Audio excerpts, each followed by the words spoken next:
Okay. Here we go. Yeah, we are not Fabrizio, but There's a guy that started his own that time that said his own was there we land. And people started trolling the guy, and that's how the guy went viral. And people started sports brands started calling him. Even Fabrizio actually acknowledged him, and everything. It was very interesting for the guy. It was a good one for him. That was very, very interesting because he's a small guy. I mean, this world can be very, very interesting. Exactly, very interesting. So we land. We are back with our review. And we didn't really do badly last week, even though we thought that we were going to actually, but I think we still do see it very well. We still very good. The only clear one we got wrong. Was that snap? Every other. You know what would have made this so epic? You said when you scored. Imagine when you scored a brace. I swear that would have been so crazy. What do you have, Semenyo? And deep down, when you were saying that, I knew this was a potential banana skin tie. You know, I said that whenever I say something so certain that I'm very wary of that, but I just felt like there was nothing Bournemouth could do, and then red card came in. But I will say it's because of the red card. I was happy that they gave a red card, so I will say that was why Arsenal lost, because I know that if they had been given that red card, Bournemouth would have collected. So let's go. Yeah, we don't want this to be too long. Okay. Leicester versus Nottingham Forest. Leicester versus Nottingham Forest. Nottingham Forest have actually started pretty well, right? They've actually been doing pretty well. And Leicester, they are also on a very good form with the prowess of Vardy. And then another front three. What's that his name? Funanate, right? Buonanotte, and there's the other Fatawu. Right, those guys they've been really threatening in the Premier League. And Leicester is at home, right? Leicester is at home. I think I'm really looking at a Leicester 2-1 win against Nottingham Forest. I am. I would actually, to be safe, I would say draw, but actually I want to go for a 2-1 Leicester win. Okay, so that means I get Aston Villa versus Bournemouth. Aston Villa win straight up. I don't even want to. Are you sure? I don't want to analyze anything. So I feel Bournemouth and Anthony Raola got lucky to be on the receiving end of a few wrong decisions and bad game management from Mikel Arteta, which Unai Emery won't do. So it's a straight up best Bournemouth is going to get from this game is a draw. But don't you think that Bournemouth will now get some confidence? And you say something about run of form. When you are winning, that Aston Villa has just been winning. Exactly, that's why they are going to get. Those guys have a clean sheet in 3 games. In 3 games in Champions League. And they faced Bayern, they faced Young Boys, and they faced Bologna. Like that's a good thing. That's a statement. But you can. I mean, it's Unai Emery. It's not a small boy in Europe. In Europe, not a small boy. Yeah. So I get Brentford versus Ipswich. Liam Delap and co. Honestly, I'm not going for Ipswich this week. First, the fact that they didn't win last week, and also the fact that they are not playing at home, right? Yeah. I still think they can do something, but Brentford just seem to be the stronger side, right, in this encounter. Brentford tried to they played against Man United, right? Of course they did, but they were just stupid at the back. They were stupid and they made the mistakes, right? And we actually said that they probably will do that, right? But against Ipswich, I don't think Ipswich will be so much of a challenge for them that they won't be able to overcome. So I think Brentford will actually get like 3-1 win over Ipswich now. 3-1. So I get Brighton versus Wolves. Wolves lost their last game against Man City and by a stroke of bad luck. And now that match pained me as an Arsenal fan. But you know, you said that Wolves actually threatened Man City. Yes, actually, they gave them a very tough time. Very tough time. And Brighton are growing in confidence. Yeah. You said Newcastle was going to get a draw, and they beat them with clean sheets. Yeah. So growing in confidence and all of that. I feel Wolves might not just get their day in office, right? Brighton takes that one, yeah. Alright, Man City versus Southampton. Now Man City have struggled so good creatively without Kevin De Bruyne and the confidence of Rodri, right? It has shown, and one of the people that have actually been impacted the most by that has been Alan. Blank. He has been blanking, right? The chances are not coming as they used to come. And interestingly, compared to last season, Ireland has a better big chances scoring ratio. Last season was his worst in the Premier League. He had 38%. He scored only 38% of the big chances he got. But this season, a lot of chances. He scored a lot of big chances. But this season, he's found like 10 big chances and he has scored 7. That's 70% conversion of his the most he has ever had in the Premier League. Even though he has blanked for a number of games, but this season he's still actually doing very, very good by his own standards, right? So I think Saturday will just be the match that Alan will break his barring one, right? I think Man City at home, they are the better side, quality and everything. I don't think Southampton will be able to pose much of a serious test for them. This is where I want to see if Southampton and their expansive play. Let them when you play expansive football, especially that when you play expansive football against Man City, better come ready. Like better come ready. If you snooze, you lose. You will lose badly. So Man City takes that one. I think I agree with you, but bar a Bournemouth situation. Yeah, I mean, right? It's football, anything can happen. Yeah, you don't know where the biscuits will crack. So I get Everton versus Fulham. This was the third and final match we got wrong last week. I predicted the draw and they lost. They got a red card and they got a very fatal red card and was. But Everton, they're riding on confidence. They've won. I think they've won their last 2 of their last 3 games. Yeah, that's coming from the fact that they lost the first. Yeah, so I think they have that confidence coming into the game, and Fulham are trying to redeem themselves, and they are away from home, at the Goodison Park. So I think this is a fair contest to be called a draw. You don't want to point the Everton have been scoring goals. Yeah, they scored 4. They put 4 past Ipswich. So they've been scoring goals. So I actually think that they'll get at least 2 goals in that game. And that wouldn't mean Fulham wouldn't score. Okay. Of course, I expect Fulham to score because I think Everton are also susceptible to conceding. So I think that works. The next match on Sunday, Chelsea versus Newcastle. Chelsea, they showed themselves against Liverpool. But they still fell short. They fell short, yeah, of course. Some people blame the referee, although I struggle to see why they were blaming the referee. I felt the referee actually gave them a good. It was red on Saturday, but yellow on Sunday. Like, I was surprised that a lot of Chelsea fans were saying referee was against them. I was like, this guy literally helped you guys. Like so many decisions that would have gone again, and you guys would have been demolished. Exactly. Imagine I am tossing got a red card. Like, what do you want to play again? So Liverpool will just overload you. So now, I am an Arsenal fan, and I really consider that Saliba's challenge a red card.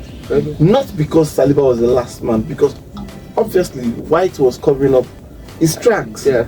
I just feel it was a red card because it was a denial of an obvious goal scoring opportunity.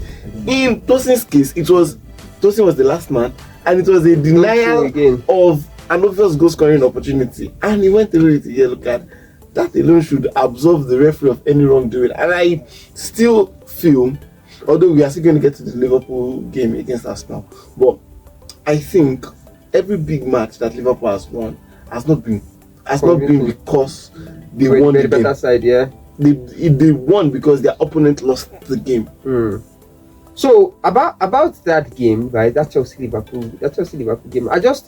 I saw comment. I saw the referees. Of course, they tried to cover the tracks. But the explanation I kind of picked up was that they were saying Tosin was on him right from his own half, and that was why the referee. But I felt that was not.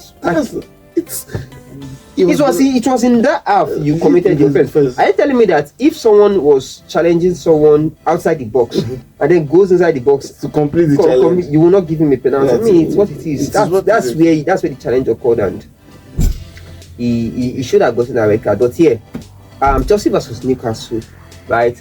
Newcastle have been wasteful with their chances, right?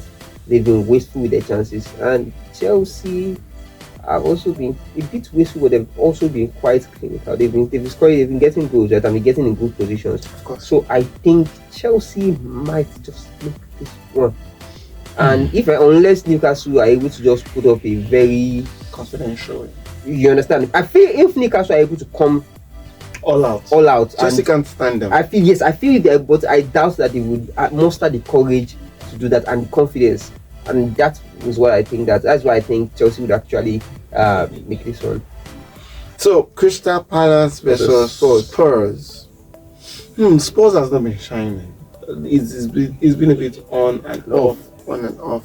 Crystal Palace themselves have not. Oliver Glasner has not covered himself in gold over the previous matches. After the initial hype that he came with and all of that. Yeah, this season has not been his season at all. So Ange Ball should be able to overcome Glasner even though it's at Crystal Palace home ground. Selhurst Park. Yes, I was trying to remember. Yeah, even though it's at Selhurst Park, I feel Spurs should nick this one. Okay, I agree. Right, I agree. Spurs should. I think Spurs just are just more. They're just the better side. Of course. They're just going to be the better side. And I feel like in matches where they are the better side, they stand a higher chance of winning. When you have a son that's riding on full confidence. Of course. Right? And I think Andy was in the last one. Andy was able to tweak one or two things, and actually, Udo gets struggled, right? Udo gets struggled, and he was able to find support for him, and was able to win that. So I think I agree with that. Man United versus West Ham. Tough game. Is it supposed to be a tough game? I don't think it's a tough game. West Ham has they've been a pushover. They've been that, but it's just Man United. Man United struggles against the sides that they are supposed to be able to ride over. Of course. And I feel like that's what actually makes it very difficult for them. Going by their last game, I would say this is an obvious win for Man United, but knowing Man United, how they struggle against sides who are supposed to be poor. Of course. With Man United, there's no poor side.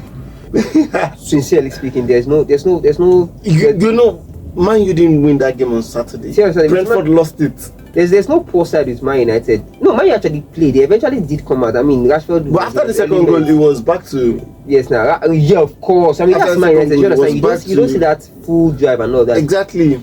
But nevertheless, I do not think that West Ham would win that game. Okay. Right? I think they might be lucky to get a draw. They might, but I think Man United will just edge that one. Just edge that one. Probably riding on confidence from the last game, but I think they will just edge that one. I think that Man United should actually be very, very wary because they are likely to actually fumble in that game. But I think they will edge the game. So that means I get Arsenal versus Liverpool. So Arsenal. That's the final game, right? Yes, that's the final game of the weekend. Arsenal lost their first game of the season across the competition against Bournemouth. That's the only loss. The irony of it all. Yeah. And they played Man City. They played Tottenham. Man City at Etihad, Tottenham at White Hart Lane. They went to Bergamo to play Atalanta. Yeah. They played PSG. And it was just one more. Semenyo and his guys. So we won't say this Arsenal is lacking in real test, but we can't say the same for Liverpool. I feel they've not been properly tested, because if you look at the Man U game, they didn't play exceptionally well to be 3-0 winners. Yeah. If you look at the Chelsea, Salah said he was just surprised that it was very easy. We now take it to the Chelsea game. Sanchez was not a bold goalkeeper. That's why Curtis Jones could get that second goal. And it is just annoying. They lost concentration, and it's Chelsea. Like we said, they're going to be mature. They were able to stay focused and all of that. And now, this is an Arsenal team that has proven to be solid defensively. Very solid. Even without Saliba going to be there. Yes. Okay. Arsenal is still a solid team defensively without Saliba. Just a few tweaks here and there would not even notice Saliba's absence. So Well, the availability of Saka is still here and there. But I think because of Arsenal's midfield presence, which would overwhelm, I didn't really see Gravenberch against a Lavia that has been dealing with fitness issue for the longest time. Like for Lavia to come in from injury and be able to, that was the surprising thing for me. Not because of I doubted Lavia's capabilities, but the fact that someone coming from injury is able to play this dominantly against such a side like Liverpool. Yeah, I felt that was. So that gives me an indication that Liverpool might not survive the Emirates. Sure. At best, they might get the draw. Okay, I think a draw is a more useful. But you think the Arsenal can get a win? Liverpool has not defeated Arsenal in 3 years in the league. Okay. In fact, they've not gotten as much as a draw at the Emirates Stadium. So they're coming to the Emirates. So I think an Arsenal win, or at most, or at worst for Arsenal, a draw. All right. Thank you very much, Samuel. Yeah, thank you. So now switching to FPL. Yeah, switching to FPL. In fact, if you can see this is my FPL team. How did you do last week? I did fairly well. I was coming about 50 points. So I had 2 Arsenal assets and they were defenders. So they conceded goal and that ruined my defense. Hope you didn't get Saliba. I didn't have Saliba. I have Gabriel and Calafiori. Okay. So I've always preferred Gabriel because he has the tendency to score goals. Yeah, so that is just it for me. So, but then my major problem was Alan's blanking. We didn't see that coming. Well, I won't say I didn't see that coming. I must say I was so surprised. You know, I didn't see it coming though. Yeah.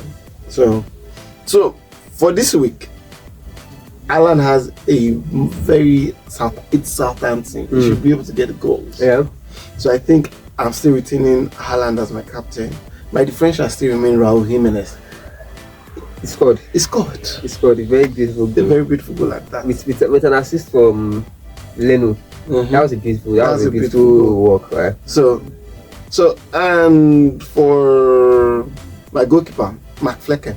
Good, I was still showing you, for a goalkeeper that considered 2 goals to still give me 4 points. 4 points, yeah. It's massive.